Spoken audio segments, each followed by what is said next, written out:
contrary to my slagging, my works actually had release intent in. This is what this video is going to be. It's going to be a release in 10 reading vlog. I am so excited. So it is 730 pages. It is a chunk.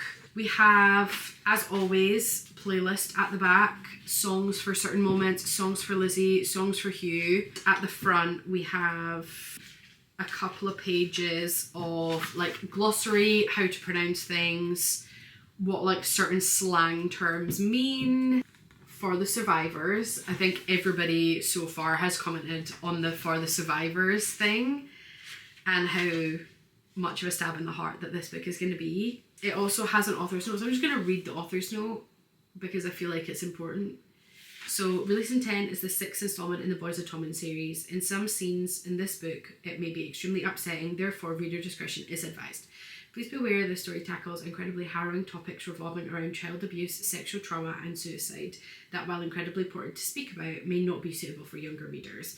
Please be mindful of emotional triggers and proceed with caution. Because of its explicit sexual content, graphic violence, mature themes, triggers and bad language, it is suitable for mature readers. I've seen a few people say that they found this in the YA section. That is crazy to me. I am going to see how much I can read in the first couple of hours. I have a documentary set up on my TV to have in the background as I'm reading because my brain needs there to be as if somebody's talking. Look how tiny that writing is. We'll see.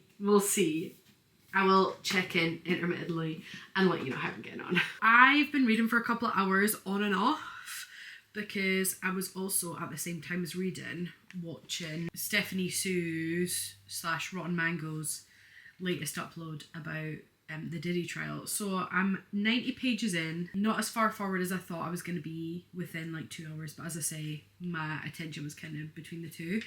I can't tell you how happy I am to be in Chloe Walsh's writing again. I can't tell you how happy I am to be with just the gang again. All I will say so far in the 90 pages, because I don't want to ruin anything, we'll do big spoiler time at the end.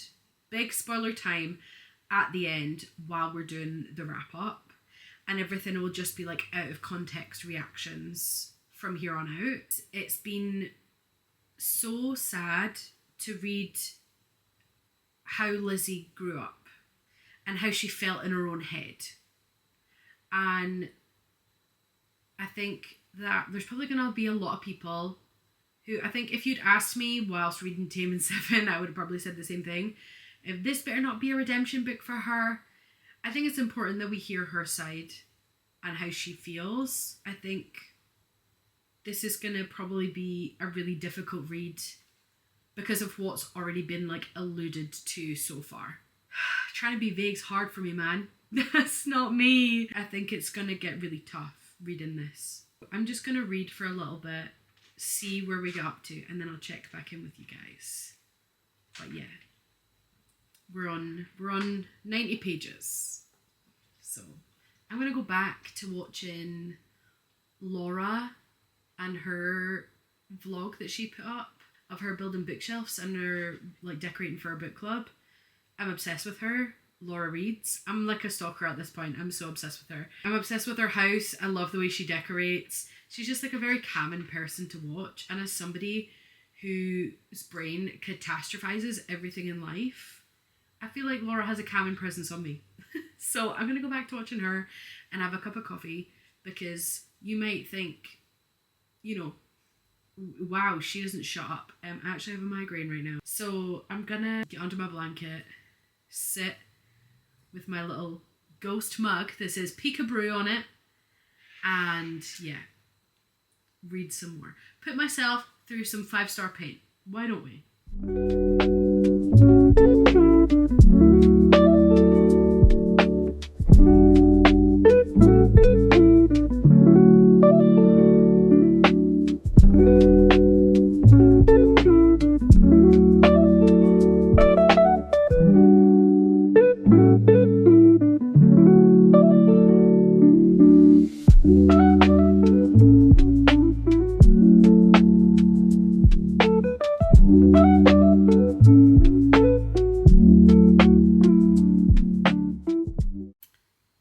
I literally had sat here and recorded like maybe 7 minutes of me talking. Did I press record? No.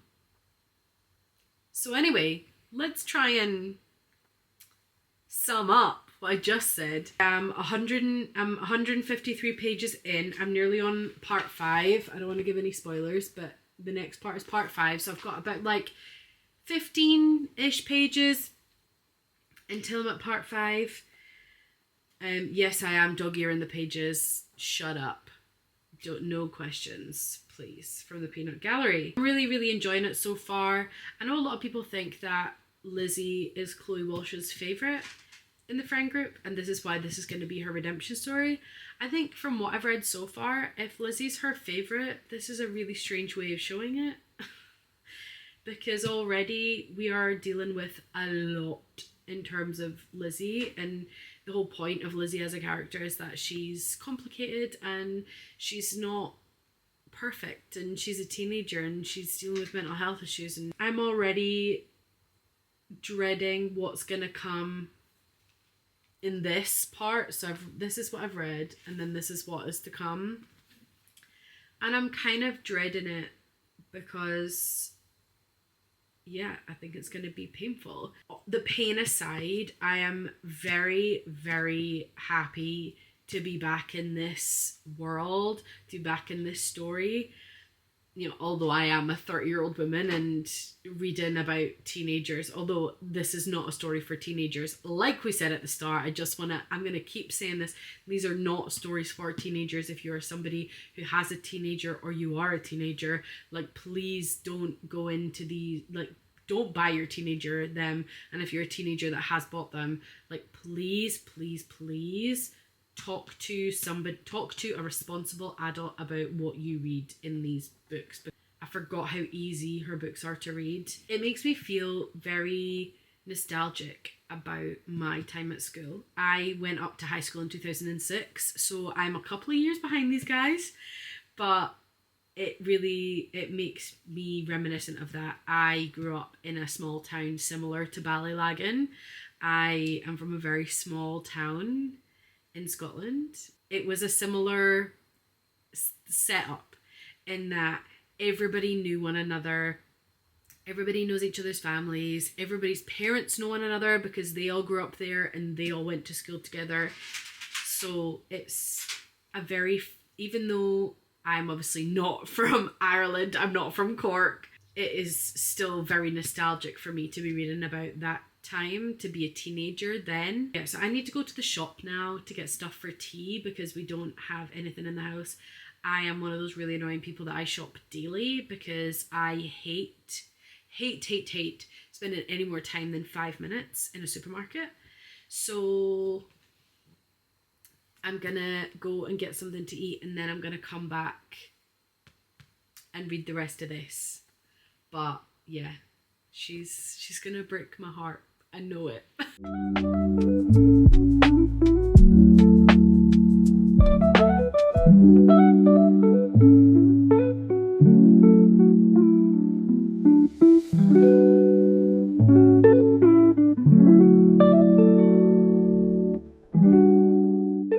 feel like the beginning of this reading vlog is going to be so boring because it's literally just been me sitting here on my sofa. We are currently 200 pages in, so I've read like a little bit since I last checked in.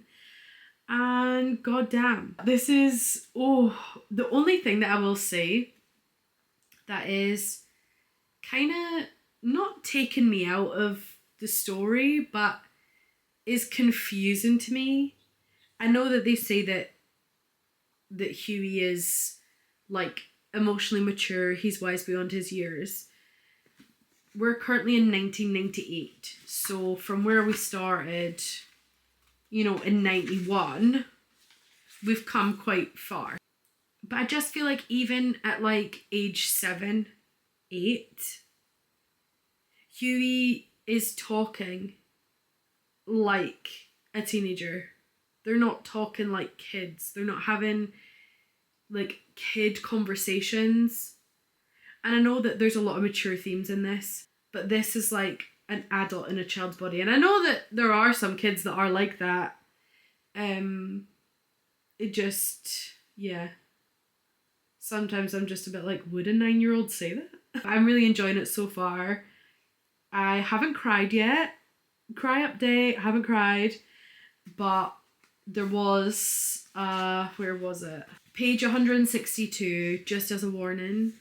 If you haven't read it, it made me feel physically sick.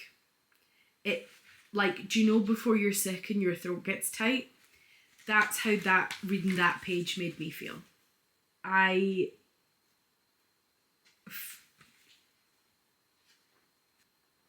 don't even know what to say about it. It just was vile, and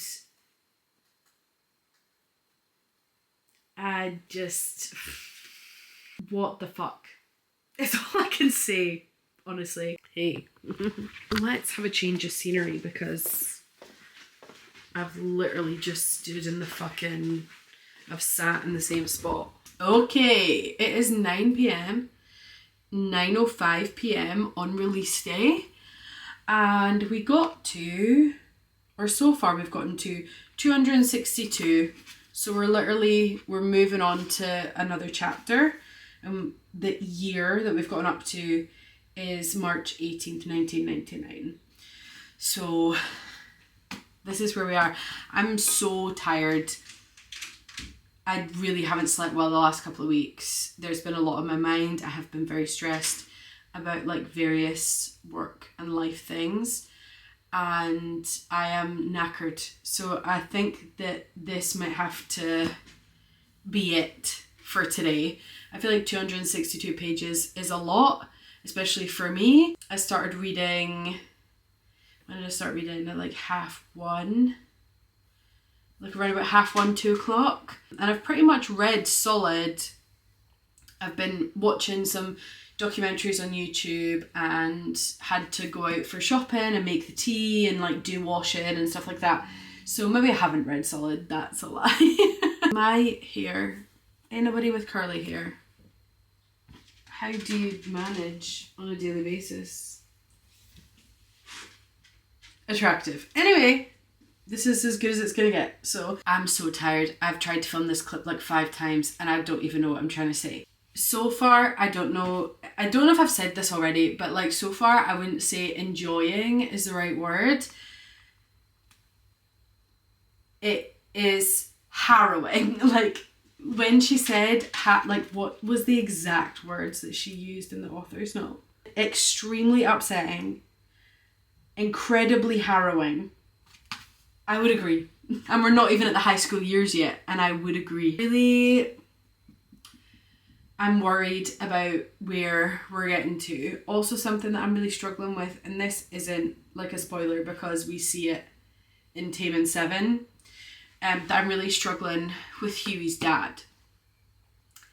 Now, as an adult, I completely understand that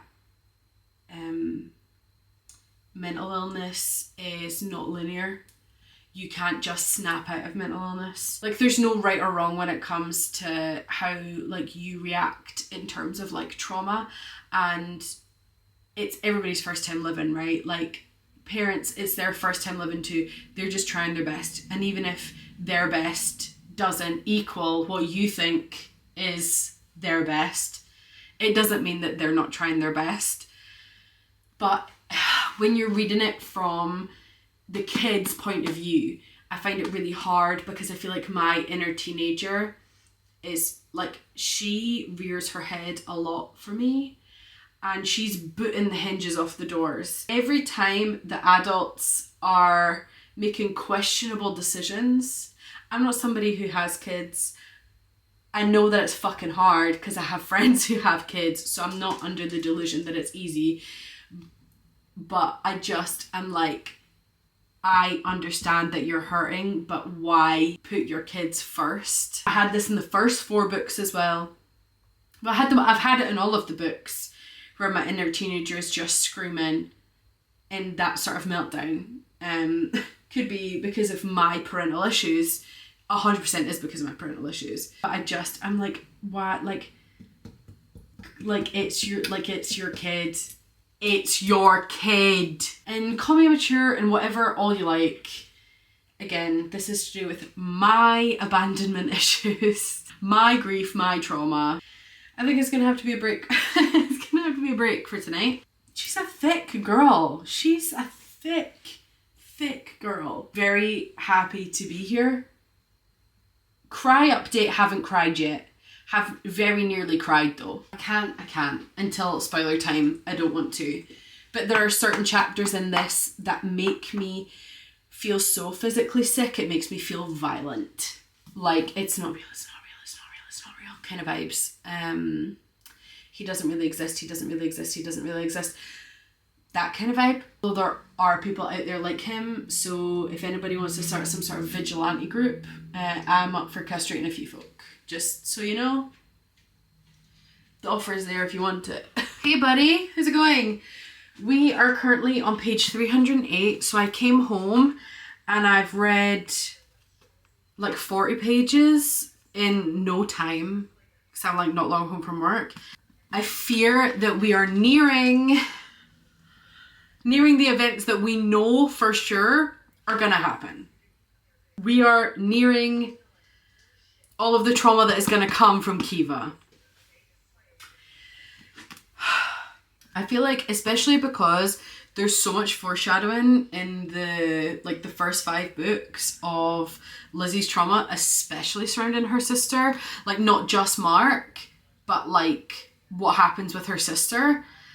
And we're creeping ever so slowly closer to it. We're slowly creeping towards halfway, and yeah, I'm very nervous and I don't really know what to do with myself. I feel a bit like I need to get up and walk it off, you know?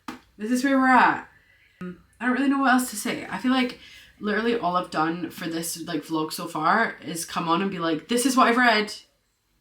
There you go. But what else do you do in like a reading vlog? Do you know? Okay, I'm hermiting. I have 2 blankets. I have this blanket and then my little hedgehog blanket because it is so cold in here. I don't know what has happened in the past like 20 minutes. But the temperature is dropping, so I'm hermiting and I'm going back to this. So, let's read some more. I'm sorry about the lighting. I'm having to use my phone flash because I'm very backlit right now.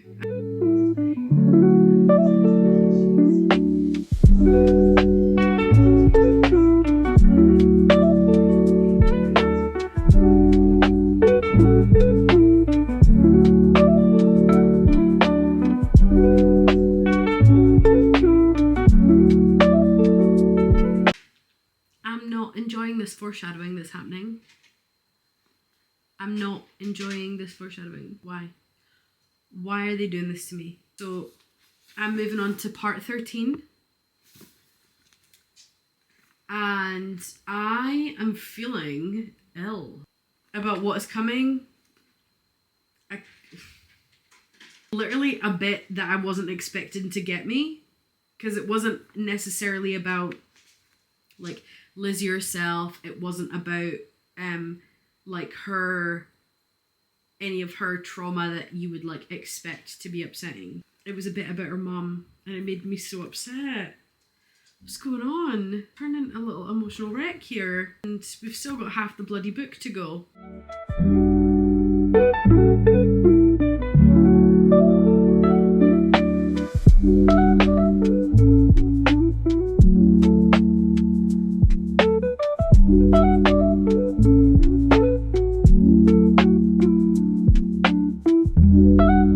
If you have not read this yet,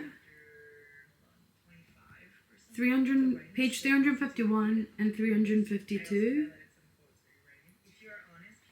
is the closest like that I've been to wanting to throw this book. The realization that Lizzie comes to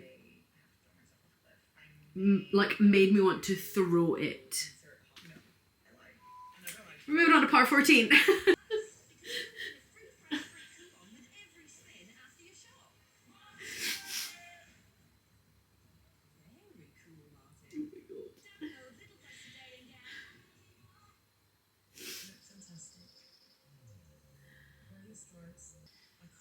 Oh my god. I can't cope with this. I can't cope with this. This is like the only part that we knew about like what happened to Kiva. And I am not okay. And I knew it was coming. I knew that it was coming. I'm not okay. This is why she hates him. Fuck my life! Oh my god. Oh my god. I am on page 384. 383. This is painful. This is really, really painful. Oh, this is a flash. We're going into a flashback straight away. Fuck's sake.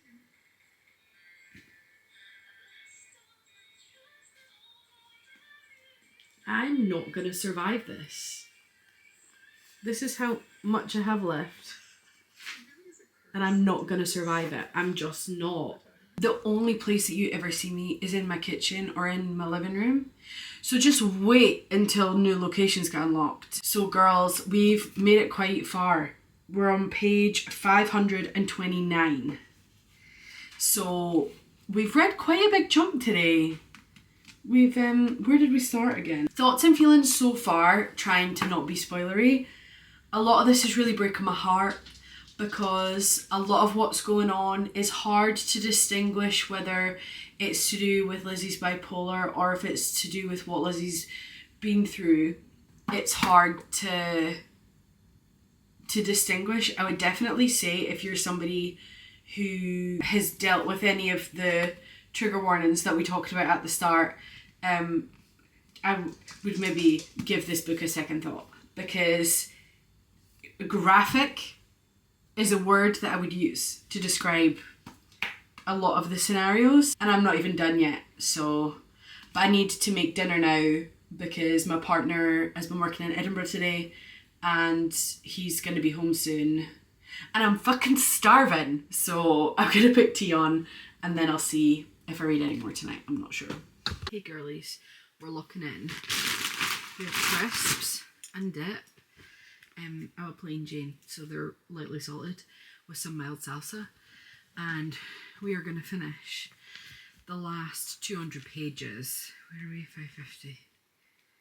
Yeah, the last 200 pages. So it's time to lock the fuck in, and I feel like it's going to be so sad, but like it's currently 9:30 p.m.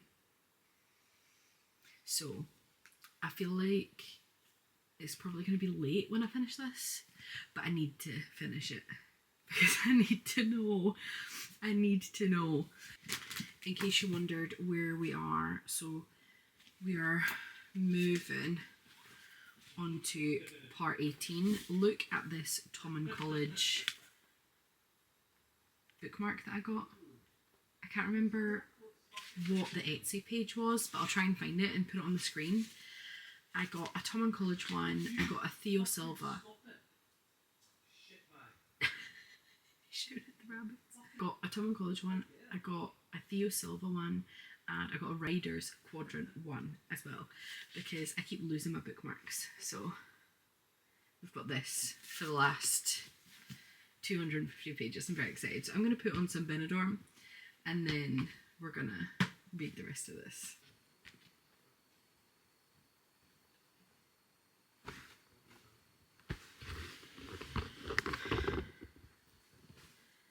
I have no words. I have no words.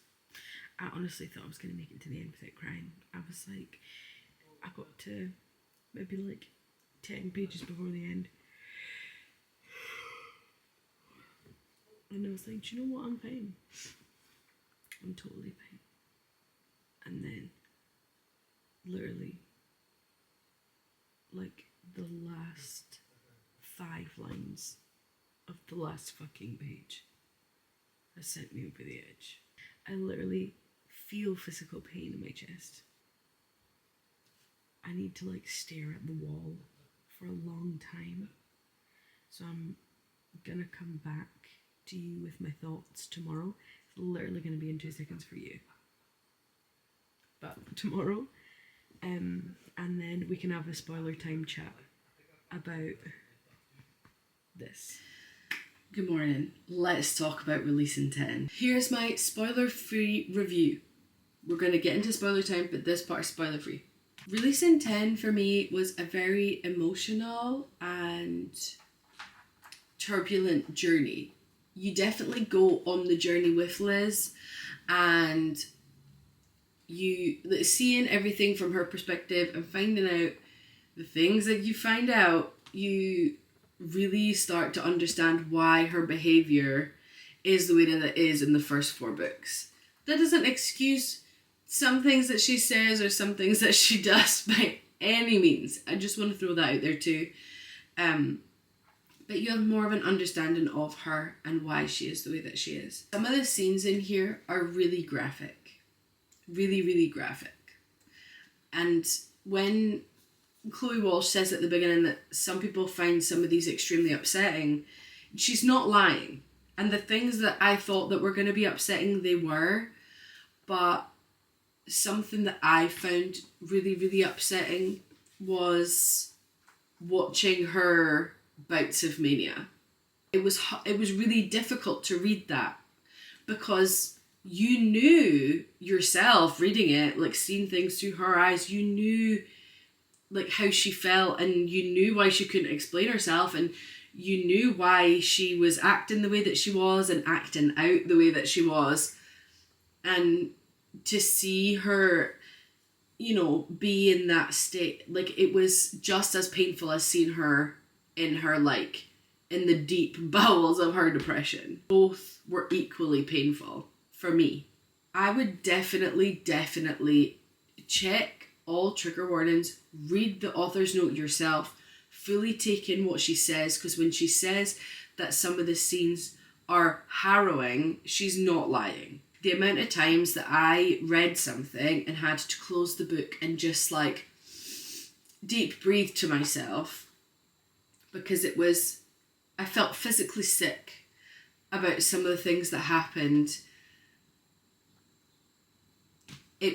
Just please read the triggers and the topics that are included. All that being said, this was definitely a 5-star read for me. I wouldn't say that I enjoyed it. I don't think enjoy is the right word, but I think whether it's a book, whether it's film, TV, poetry, whatever, if it doesn't move you in some kind of way, my partner takes the piss because he says, you could read the saddest book ever, where you're literally, for hours later, every time you think about it, you start to cry. Or you hear a song and you're like, oh, that reminds me of that, and then it makes you cry. And then you'll turn around and say, it was 6 stars, my favourite book that I've ever read. And I think, like, if you're not reading something that moves you, then what's the point? Not that I'm saying that you have to go and, like, read all these really sad books. But for me, like, I want to read something that's going to make an impact on me. And that so happens to be sad books. I'm a sad book gal. What can I say? And this is a fucking sad book. I cried twice, as you saw. Both at things that were expected, actually, because it's both things that we know in the first 4 books. It wasn't even anything unexpected that made me cry. The unexpected things that were sad made me angry. My adult self was very angry at a lot of things that happened in this. And I just, like, fuck's sake, Chloe Walsh, why'd you do this? To me, specifically. She might as well have just written in the author's note, this is for you, fucker. Great book. I want to say now, we are moving in to spoiler time. So, if you want to skip forward to, I'm going to try and put a timestamp in here. Who knows if I'll remember. This is spoiler time. We are talking spoilers. We are talking about things, like literally referencing plot lines, storylines from in the book. This is your warning. You have been warned. So if you keep watching from here on out and I spoil something, that's your own fault. Flying fuck Mark Allen. Flying fuck Mark Allen. Oh my god. Flying fuck Lizzie's dad. Also, flying fuck Lizzie's dad. Flying fuck the doctors that told her that the monster wasn't real. Like, I know that she was a child. So, I hate using, like, abbreviations or, like, when people, like, on TikTok say, like, unalive. I hate that. Hate it. Takes away from what it actually is. Makes it easier to joke about. Like, anyway, for the purpose of this YouTube video, I guess we'll go for it. The fact that she was SA'd by her sister's boyfriend from such a young age. And nobody knew. Nobody realised that that's what was happening. Because she's crazy Lizzie. Flying fuck everyone. Kiva's death was, like, I knew it was coming. And I knew it was going to, like, obviously it's going to be sad. Like, it's Lizzie's sister. But from, like, how awful, and I understand why she was awful to her, trust and believe, right? But how awful Kiva was to Lizzie.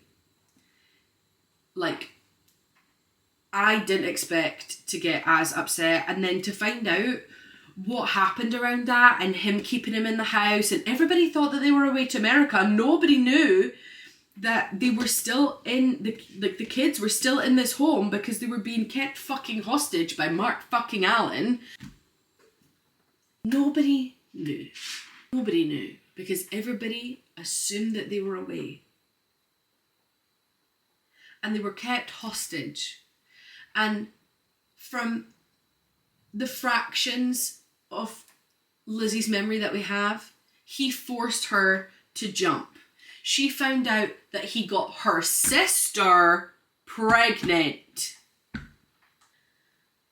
All of the essay scenes made, like, I can't, they made me want to peel off my own skin reading them.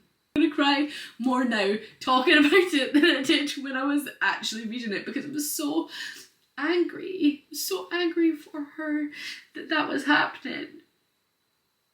I can't do this. So angry that nobody believed her. Everybody just thought that she was crazy. And nobody believed her that was happening. The fact that Huey didn't know half of what was happening. He didn't know, like, half of what was going on. And he's just like, yeah, I believe you. Like, the man that you are, Hugh Biggs, even though you talk like a fucking teenager at, like, 6 years old. It's too early in the morning for this shit. To see Lizzie go through the highs and lows of her bipolar were really difficult. But like I said in the spoiler-free review, seeing her go through mania was almost more painful, I think, because you know that she's not fine. It's difficult to read because it's supposed to be, but it was difficult to read because my brain just kept going, oh my god, I'm gonna cry again. I can't fucking do this. It was, oh, I can't get the words out. Oh, I can't get the words out. Okay. It was hard to know if the reason that she was so pushy on Hugh to do things together, especially because, you know, like when they were young and he was like, no, that's a bad touch, like we don't do that. Nobody's allowed to do that. It was hard to know if it was, you know, from the bipolar or like a I can't even say it. I can't even talk about it because it's going to make me cry. But it was so hard to read, and the things that she said. She wanted him to make her better. Because that's what Mark said that he was doing, was making her better. Oh my god. This was really hard to read.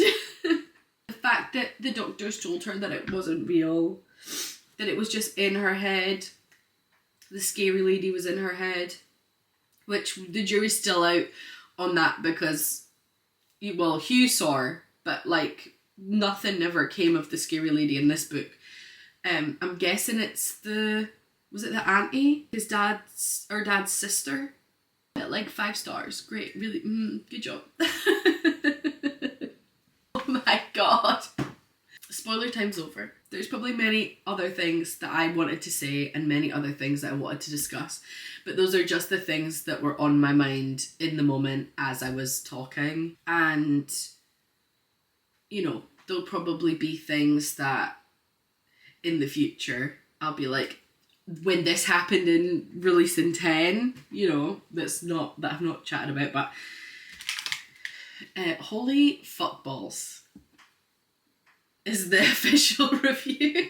I'm also probably gonna be chatting more about releasing 10 on my TikTok, so if you don't follow me on TikTok, which you probably do because I can't imagine that you found me by yourself on here, but yeah, I'll probably be chatting about it more on my TikTok, so if you want to see more chats about it or more Boys of Tommen related content, I'll probably be making more stuff over there. I feel slightly hungover from reading this book. My thoughts are kind of scrambled, and that's not a vibe that I can afford to have right now. I need to be locked in, game face on. I have a lot of shit that I have to do today and tomorrow to get my shit together. A lot of trawling through emails and screenshots and all sorts. So I can't afford this right now. But anyway, thank you so much for watching my releasing 10 reading vlog. I hope you enjoyed this. And yeah, I don't think I have anything else to say. Just thanks. Thanks for watching. Love, loves, bye.